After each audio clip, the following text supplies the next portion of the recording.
Assalamualaikum warahmatullahi wabarakatuh. Bagaimana kabarnya anak-anak hari ini?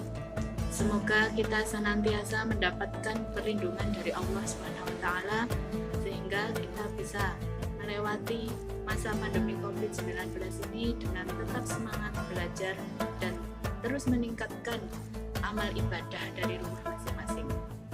Marilah kita mulai pembelajaran hari ini dengan membaca suratul Fatihah dan doa belajar bersama-sama. Al-Fatihah. Bismillahirrahmanirrahim. Raditu billahi robba wa bil islami dina wa bi Muhammadin nabiyya wa rasulah. Untuk selanjutnya, marilah kita simak tayangan materi pembelajaran daring hari ini. Assalamualaikum warahmatullahi wabarakatuh. Pada kesempatan hari ini, kita akan melanjutkan materi tentang prinsip dan praktek ekonomi Islam. Tujuan pembelajaran pada materi ini yaitu setelah mengikuti proses pembelajaran, peserta didik mampu yang pertama menunjukkan contoh perilaku berekonomi berdasarkan syariat Islam, yang kedua menampilkan perilaku berekonomi berdasarkan prinsip-prinsip ajaran Islam, yang ketiga menjelaskan prinsip-prinsip dan praktek ekonomi Islam, dan yang keempat menjelaskan dalil-dalil nas tentang prinsip-prinsip dan praktek ekonomi Islam.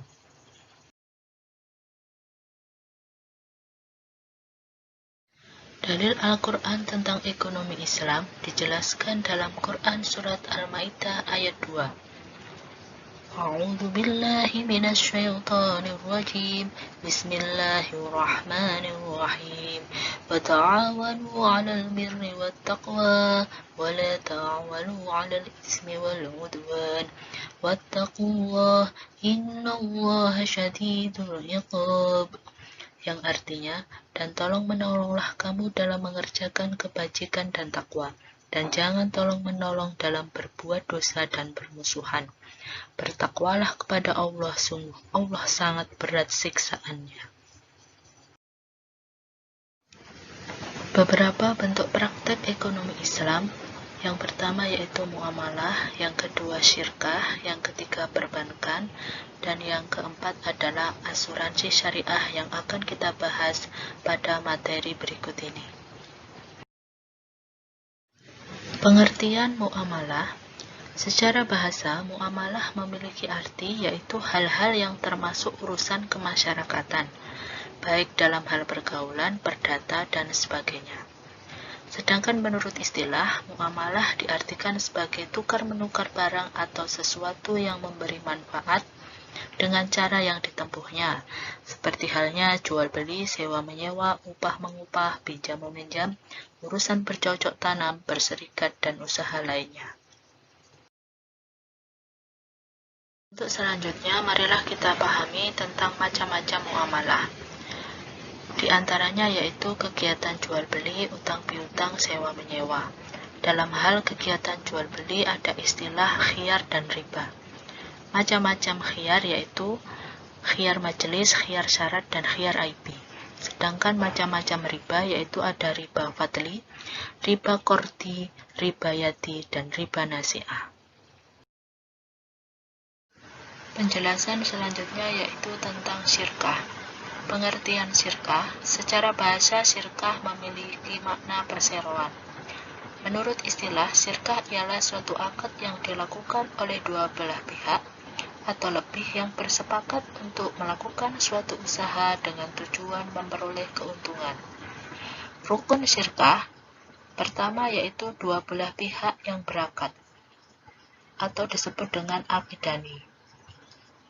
Yang kedua, objek akad atau disebut juga dengan ma'qud alaih, mencakup pekerjaan atau modal. Yang ketiga, adanya akad atau sighot. Macam-macam syirkah, ada syirkah inan, syirkah abdan, syirkah wujuh, syirkah mufafadah, mudarobah, musakoh, muzaroah, dan mukhobaroh.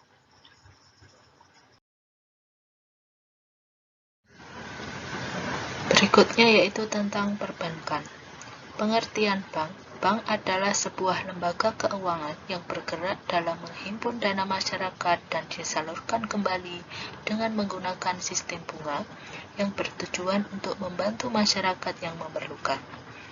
Jenis bank dilihat dari segi penerapan bunganya ada dua kelompok.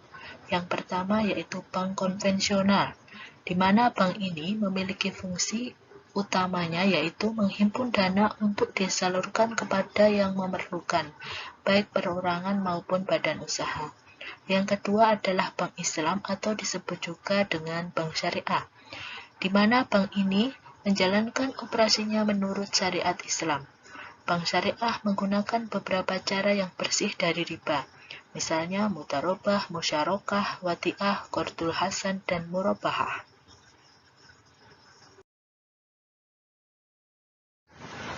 Prinsip-prinsip asuransi syariah. Pengertian asuransi syariah.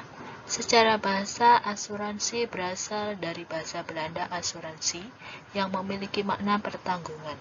Sedangkan dalam bahasa Arab dikenal dengan at-ta'min yang berarti pertanggungan, perlindungan, keamanan, ketenangan, atau kebebasan dari perasaan takut. Menurut istilah, asuransi syariah adalah usaha saling melindungi dan tolong-menolong di antara sejumlah orang ataupun pihak melalui investasi dalam bentuk aset atau tabaruk yang memberikan pola pengembalian untuk menghadapi risiko tertentu melalui akad perikatan yang sesuai dengan syariat Islam. Hukum asuransi syariah. Dasar hukum asuransi syariah menurut fikih Islam adalah boleh atau jaiz. Dengan suatu ketentuan, produk asuransi tersebut harus sesuai dengan ketentuan hukum Islam. Asuransi dalam ajaran Islam merupakan salah satu upaya seorang muslim yang didasarkan dengan nilai tauhid. Dalam hal ini kita pahami perbedaan asuransi konvensional dan asuransi syariah. Dalam hal landasan, asuransi konvensional berdasarkan peraturan perundang-undangan, sedangkan asuransi syariah berdasarkan Al-Quran dan Al-Hadis. Kemudian, prinsip dasar. Asuransi konvensional berdasarkan akad pertukaran, jual beli, kerjasama, hukum, ekonomi. Sedangkan asuransi syariah berdasarkan akad saling melindungi, tolong-menolong, bertanggung jawab, dan kerjasama. Dalam hal sistem dan operasional, asuransi konvensional perusahaan sebagai pemilik dana, sedangkan asuransi syariah perusahaan sebagai pemegang amanah. Dalam hal pengelolaan dana, asuransi konvensional, dana diinvestasikan sesuai dengan kebijakan manajemen dengan sistem bunga. Sedangkan asuransi syariah, kebijakan investasi sesuai dengan syariah dan sistem bagi hasil. Dalam hal biaya, asuransi konvensional, biaya ditanggung pemegang polis. Sedangkan asuransi syariah, pemegang polis memegang biaya sebagian kecil saja, berdasarkan kesepakatan bersama. Untuk selanjutnya, penugasan dapat diakses melalui e-learning. Demikian materi yang disampaikan hari ini. Terima kasih. Wassalamualaikum warahmatullahi wabarakatuh. Demikianlah pembelajaran daring hari ini, semoga bisa bermanfaat untuk kita semuanya. Marilah kita tutup dengan membaca doa penutup majelis bersama-sama. Bismillahirrahmanirrahim. Subhanakallahumma wa bihamdika asyhadu an la ilaha illa anta astaghfiruka wa atubu ilaik. Walhamdulillahirabbil alamin. Saya akhiri pembelajaran hari ini.